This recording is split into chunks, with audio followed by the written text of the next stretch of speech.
Hue, the former imperial capital of Vietnam for hundreds of years, has been dubbed as a hidden gem in Asia.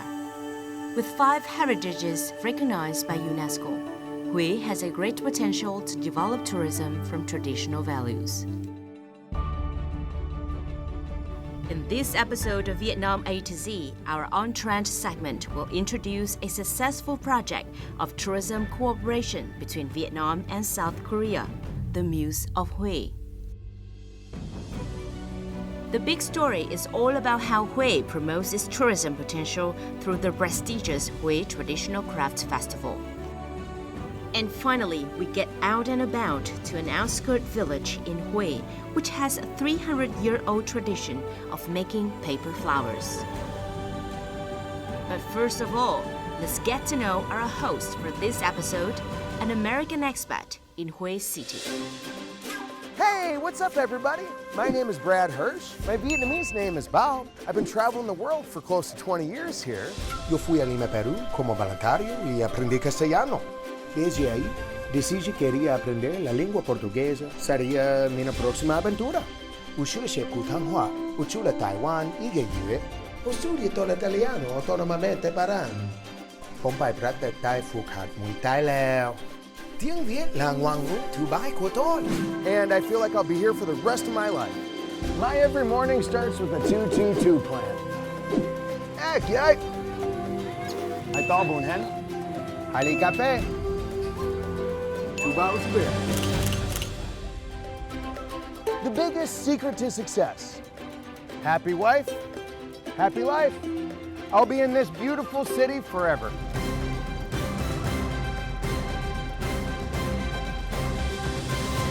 So, join me as we explore this wonderful country here together on Vietnam A to Z.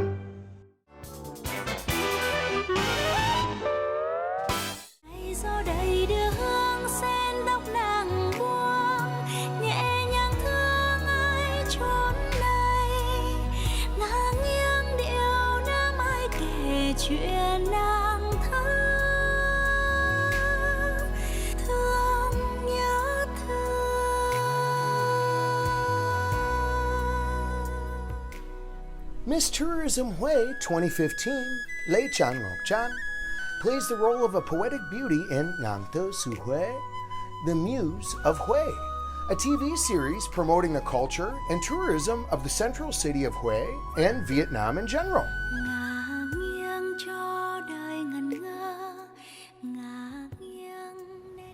This piece has been trending lately and does a marvelous job really illustrating the poetic beauty that Hue City has to offer, including its traditional values, food, and of course, like my wife, beauty of the Hue girls. We really hope this can encourage folks to come and check out Vietnam and really help the tourism of the whole country. The Muse of Hue is a Vietnam-South Korea joint project on tourism. Series, both in Vietnamese and Korean languages, is cooperated by local producer Nam Sito and the director Bao Nhan in collaboration with the Korea Tourism Organization. All of the 20 episodes of the Korean version are dubbed by the talented Ham Un-young, a member of the Korean girl band Tiara, in order to promote the Vietnamese culture in South Korea. Unsurprisingly, quite a number of reaction videos for Nàng Tơ Sư Huế have been published on YouTube and other social media platforms. 제가 제일 좋아하는 장면, 자전거와 아오자이. 정말 완벽한 매치인 것 같아요. 참고로 저는 제가 남자지만 저도 솔직히 아오자이를 좀 입고 싶어요. What? 저 모자 예쁜 것 같아. 사고 싶어. 나 저 모자 살 거야. 진짜? 나 진짜 아오자이가 제일 예쁜 것 같아. 제대로 와닿았어요. 와 진짜. It's just so pretty. I want to go here wherever it is. It is. 동옥전이라는 분이 후에 출신이다 보니까 더 와닿는 것 같아요. 외국인들이 보기에는 후에라는 도시에 한번 가보고 싶게 만드는 그런 영상이었던 것 같아요. Each episode lasts 10 minutes, showcasing the traditional values and rustic beauty of Vietnam through its cuisine, landscapes, and its people. Hue's own poetic beauty, Ngọc Chan, has been praised for her role as a tourism ambassador in this series. The Muse of Hue is scheduled to broadcast in South Korea on KBS World starting June 2019. The Muse of Hue's first 10 episodes have been shown on Vietnam Airlines' domestic and international flights since the beginning of 2019 in order to bring the Vietnamese poetic beauty to light worldwide.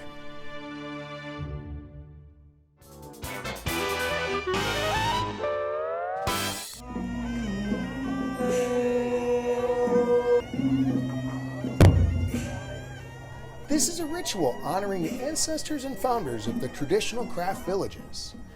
This activity is one of the focal points of the Hue Traditional Craft Festival 2019, themed The Quintessence of Vietnamese Crafts, held from April 26th to May 2nd.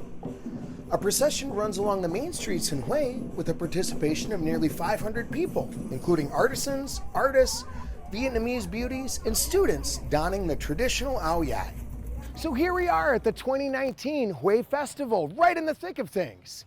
And it's a wonderful chance for artisans from all over Vietnam, but in particular the central Vietnam here as well, to be able to show off their crafts to everybody.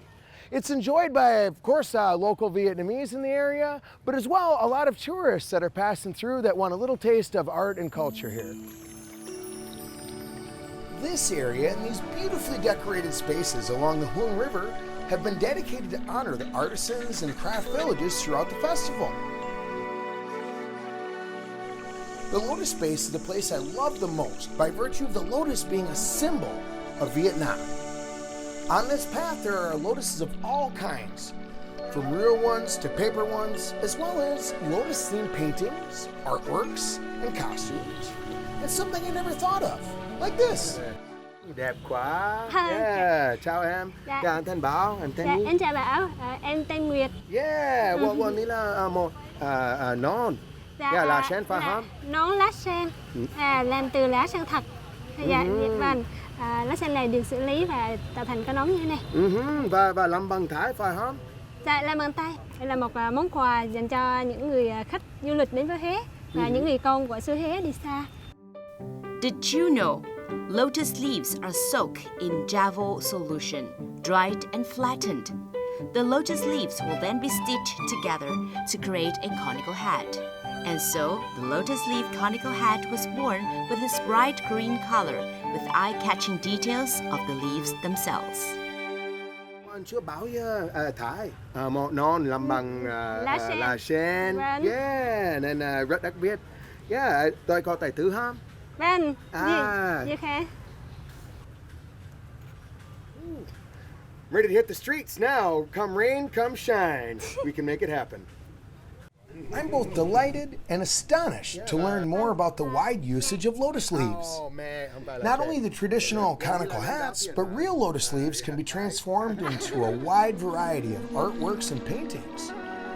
And to my surprise, the leaves are not just green, but all other shades of colors owing to the creativity of the artisan.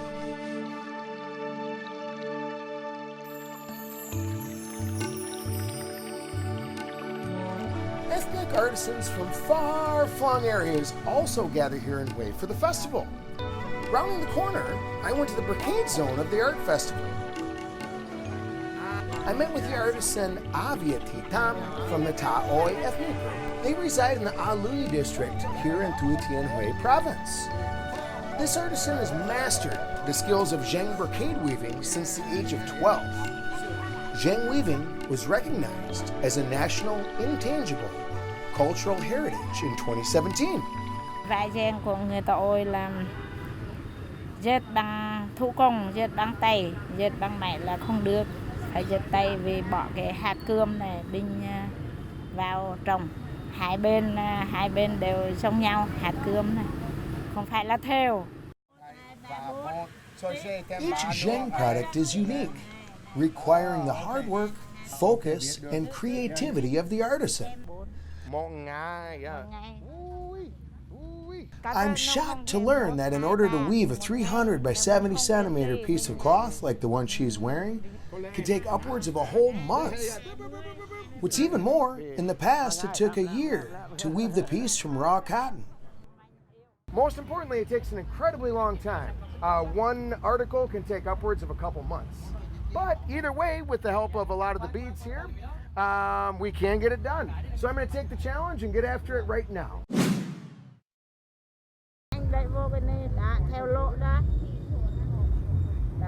Okay. Okay, đi vào. Okay, yeah, easy.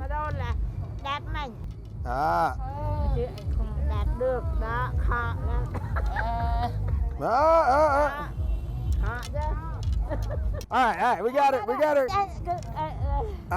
Okay, you got to lift and pull. Teamwork. Teamwork makes the dream work. Yeah. All right, now it's the moment of truth after we got done with one round here. Tighten her all up. Now we've got not one, but actually 6 sticks to pull all at once. Got this. Okay, yeah, giải thích mà phải làm gì về toka này hả? Okay, so, toka với nhau hả? Oh, okay. If I rip this in half, this will be the opposite of funny. Okay, but, you know, I got a lot to learn on this, but don't worry.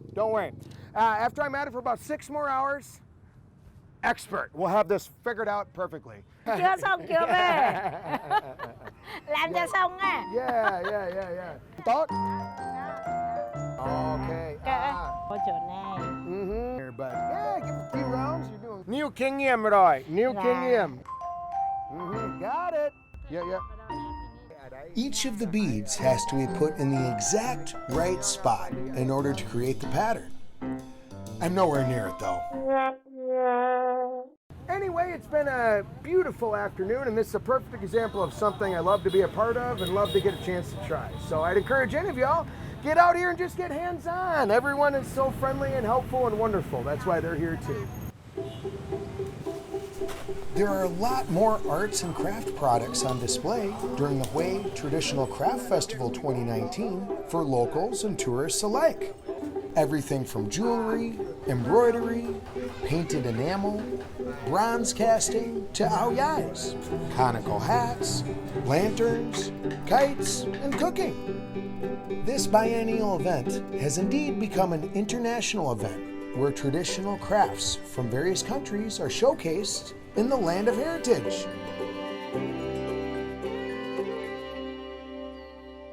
Vietnamese arts and crafts as they are today are incredibly interesting.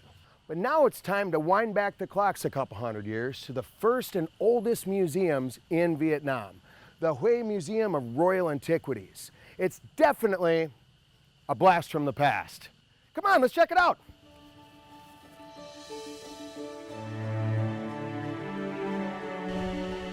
The Imperial Workshop under Nguyen's dynasty, with the quintessence of Vietnamese craft, and the name of an exhibition held by the Hui Museum of Royal Antiquities as part of the Hui Traditional Craft Festival in 2019. To my understanding, an Imperial Workshop was sort of like a small-scale craft village as we'd know it nowadays. Chào chị. Chào anh ạ. Yeah. Nhà anh tên Bảo. Dạ, em tên Oanh ạ, là hướng dẫn viên ở tại điểm này ạ. Tuyệt vời quá. Dạ, chỗ này quá đẹp. Dạ, đúng rồi ạ. Dạ, chị có thể hỏi tiêu ít về này không? Đây là điện Long An, được xây dựng vào thời vua Thiệu Trị, vị vua thứ 3 của Triều Nguyễn. Cái ngôi điện này á, cũng được xem là cái bảo tàng một trong 3 cái bảo tàng lớn nhất ở thời điểm Đông Dương. Miss Wan then showed me the displays of the new exhibitions done by the Imperial Workshop, or Quan Suong, at the central part of the museum. Did you know? At the Imperial Workshop under Nguyễn Dynasty, there were 7 classes for Mandarins. Each class has its own unique plaque to enter the Imperial Workshop. The first rank was the Minister of Public Works, while the lowest 7th rank was the head of the craftsman unit.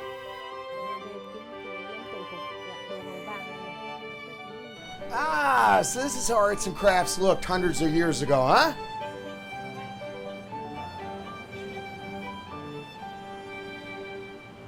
Tất cả trang sức ở đây làm bằng vàng phải không? Dạ, tất cả đều làm bằng vàng ạ. Dạ. Và có là cắm trổ những cái đá quý ở trên cái vàng này. Dạ. Yeah, và đã làm khoản xuống Dạ, ở đây quán phải sữa. không? Và trong cái quán sữa này thì có là cái tên gọi là kim ngân tường cục, là chuyên sản xuất về vàng, bạc, ngọc. Rồi trang sức ở đây của ai? Dạ, trang sức này á là của cái hoàng đế và là hoàng hậu. Yeah, anh rất tính sao? Yeah. Và tôi bị ngạc nhiên vì tôi nhỏ quá và bị ngạc nhiên vì làm bằng tay. Imperial workshops under Nguyen Dynasty were where the most skillful craftsmen across the country gathered and created royal objects as sophisticated as we're looking at right now. Nghệ nhân Nguyễn Văn Khả là thái nghề cao nhất ở đây ở Việt Nam phải không? Nghệ nhân Nguyễn Văn Khả này là đệ nhất xảo thủ vào thời điểm của hoàng đế Khải Định, là một tay nghề cao nhất là lúc bấy giờ. Ông đã tham gia các cái công trình lớn như là về lăng Khải Định này, cửa Hiền Nhơn, cửa Chương Đức. Yeah, và ở đây là bốn ví dụ về giải khen mà ông ấy đã nhận được phải không? Dạ đúng rồi ạ. Tất cả đây là những cái giải khen mà khi ông đã tham gia tung tour và được công nhận. Ông là người ở Hà Nội nhưng mà là quê ngoài là ở Huế và đã vào trường nguyện để tham gia là một cái nghệ nhân cao nhất đấy.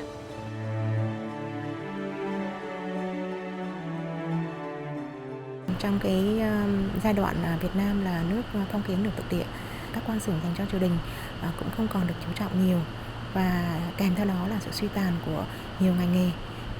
Tuy nhiên thì thế hệ các nghệ nhân vẫn tồn tại và họ trở về quê hương, trở về với gia đình và tiếp tục mở các xưởng thợ để đào tạo các thế hệ thợ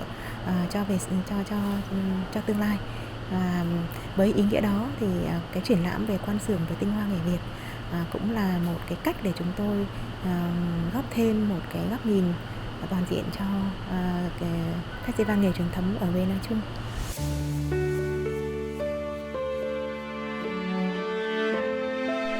Living now in the area near the Citadel, I do have the chance to walk by this ancient complex almost every day.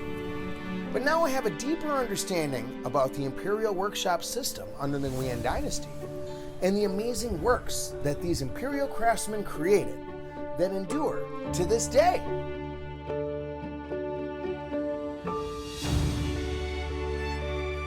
The imperial architectural decorative patterns are a great source of inspiration for artists nowadays. The royal decorative patterns have been fashionably featured in the latest Ao Yai collection of this local designer. Trong một cái áo này á, thì có rất là nhiều hoa văn, và những cái hoa văn này á, là nó không phải là nằm ở trong một cái kiến trúc. Và thông qua cái bộ sưu tập này á, thì tôi cũng muốn để cho du khách trong và ngoài nước khi mà nhìn thấy cái màu áo dài này á, thì có thể hiểu được một phần nào đó những cái vẻ đẹp tinh hoa của trên kiến trúc cung đình triều Nguyễn Huế. Dạ, còn 15 cái. Không 15 cái, đúng rồi. Đây là nghệ thuật khảm sanh sứ. Đấy, còn có những cái màu áo dài mà đây, ví dụ như đây là hoa văn khác nhau, hoa văn khác nhau và kỹ thuật cũng khác nhau. Đây là kỹ thuật là nê họa. Như vậy á thì tôi muốn là sử dụng cái kỹ thuật in để mà vì cái kỹ thuật in nó thể hiện một cách rất là chân thực đó những cái họa tiết này và với những cái kỹ thuật mà nghệ nhân đã thể hiện. Okay. Cái bộ sưu tập này đây và đây. Nhưng mà đặc biệt quá. Có đầy đeo không? Oh, very beautiful.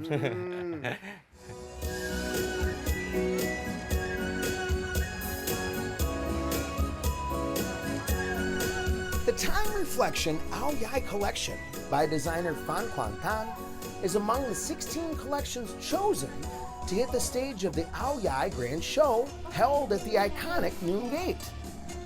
These 16 unique collections of 17 Vietnamese designers were presented by 200 actors, actresses, and models, all of which were inspired by the imprints of heritages along the central region of Vietnam.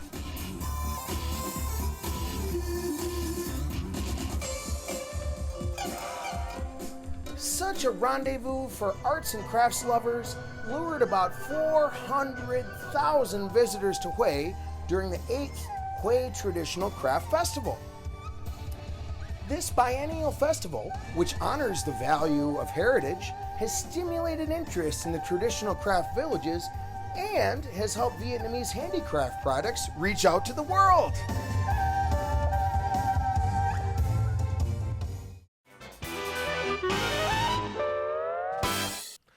Going to the Hue Craft Festival was an incredibly eye-opening experience. It really helped me realize the wide variety of arts and crafts they do have here in Vietnam. So right now we're out on the countryside at the source of one of my absolute favorites. Let's go see what's up.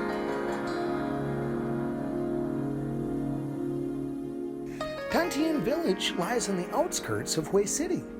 It's famous for the tradition of paper flowers craftsmanship handed down from one generation to the next for more than 300 years.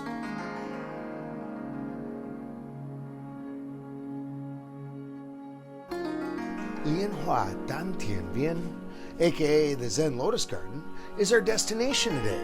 It belongs to a renowned artisan who successfully revived the art of making paper lotus flowers that was lost about 60 years ago.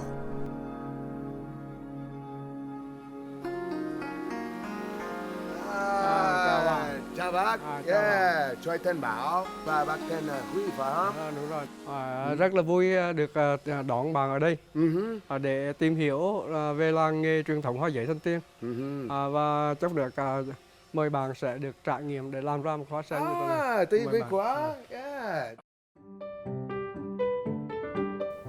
Did you know Thân Văn Huy is a painter, an artisan, and a record holder who was recognized in 2010 by Vietnam Record Book Center for being the first to revive the craft of making traditional paper lotus flowers. I am so excited to be able to meet him today. But even before I could learn anything from him about the craft, he challenged me with a real tricky venture. Bạn có nghĩ là mình có thể dùng tay để xếp ra một cái hoa như được không? Tôi nghĩ mà sẽ rất khó lắm nhưng có tài tử. Có tài tử lắm.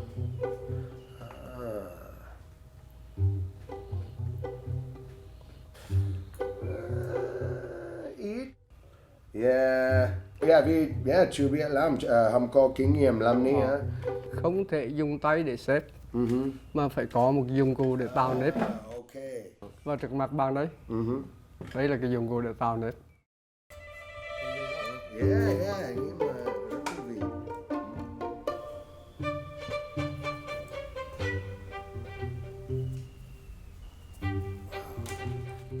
Bạn thấy làm như thế này công phu không? Công phu. Và kinh nghiệm. Đòi hỏi cái người là làm nghề thủ công này phải có cần cù, nhẫn nại và tĩnh tâm. Cái tĩnh tâm quan trọng. Khi làm một cái hoa thì đặt hết cái tâm vào đây thì cái hoa nó mới đẹp. Và bây giờ mời bạn đọc.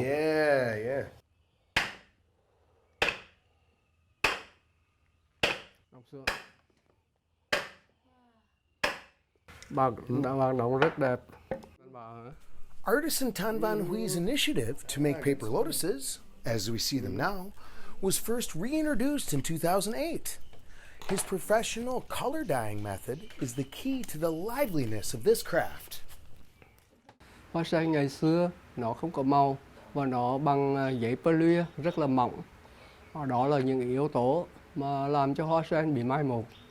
Thì sau khi phục hồi, tôi phải tạo dáng lại, đưa màu sắc vào, tìm cái thân hoa để trước đây nó không có thân hoa. Do vậy là tôi phải làm rất là nhiều và suốt trong quá trình trên 10 năm. Thì bây giờ hoa sen giấy đã được ưa chuộng trong và ngoài nước. Skillful artisans like Mr. Huy normally make 15 paper lotuses a day. But as for me, I don't know if I can survive the first one just yet.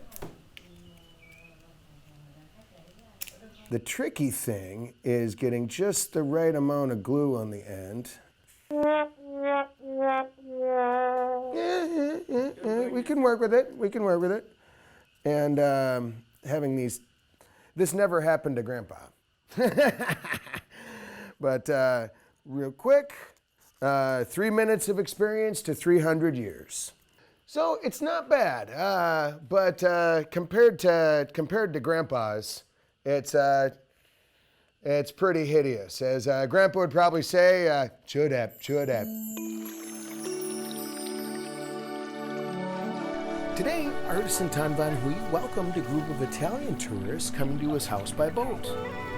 The tranquil vibe of Uncle Hui's house, including the Zen Lotus Garden, has created a very ideal atmosphere for any tourist to enjoy exploring this craft. Many foreign visitors from all around the world, like the Capaccioni family here, have had real hands-on experience of how to make paper lotuses at this place. I like this very much. I think the hardest part is to prepare the paper to make the petals. I would try these back at home in Italy.